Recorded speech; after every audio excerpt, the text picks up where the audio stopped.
Hi everyone, welcome to my channel. మన topic వచ్చేసి Windows operating సిస్టంలో నోట్ప్యాడ్++ ఎలా ఇన్స్టాల్ చేయాలో చూద్దాం. దీనికోసం మీరు ఏదైనా బ్రౌజర్ ఓపెన్ చేసి సెర్చ్ బార్లో నోట్ప్యాడ్++ డౌన్లోడ్ అని టైప్ చేసి ఎంటర్ చేయండి. మీకు ఇక్కడ నోట్ప్యాడ్++ అఫీషియల్ లింక్ కనబడుతుంది, దాని మీద క్లిక్ చేయండి. మీకు ఒకవేళ అఫీషియల్ లింక్ తెలియదు అనుకుంటే డిస్క్రిప్షన్లో నేను లింక్ ప్రొవైడ్ చేశాను, ఒకసారి చెక్ చేయండి. లింక్ క్లిక్ చేసిన తర్వాత మీకు నోట్ప్యాడ్++ డౌన్లోడ్ పేజ్ ఓపెన్ అవుతుంది. లేటెస్ట్ వర్షన్ కోసం డౌన్లోడ్ నోట్ప్యాడ్++ 8.67 వర్షన్ మీద క్లిక్ చేయండి. ఇక్కడ కిందకి స్క్రోల్ చేసి డౌన్లోడ్ అనే ఆప్షన్ మీద క్లిక్ చేయండి.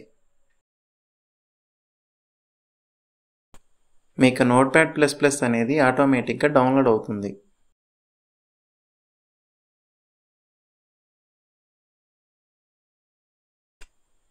డౌన్లోడ్ అయిన ఫైల్ని ఇన్స్టాల్ చేయడానికి ఫైల్ ఓపెన్ చేసి డబుల్ క్లిక్ చేయండి.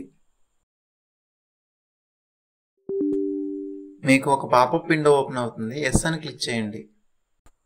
ఇప్పుడు మీరు చేంజెస్ ఏమీ చేయకుండా ఓకే, అగ్రీ, నెక్స్ట్ అని క్లిక్ చేయండి.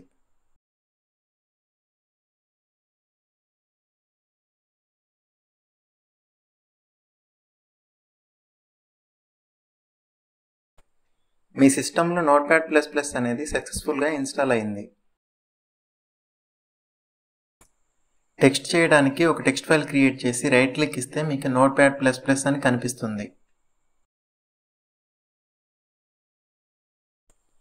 దాని మీద క్లిక్ చేస్తే మీకు ఫైల్ అనేది నోట్ప్యాడ్++లో ఓపెన్ అవుతుంది. Thank you for watching my video. For more videos please like and subscribe.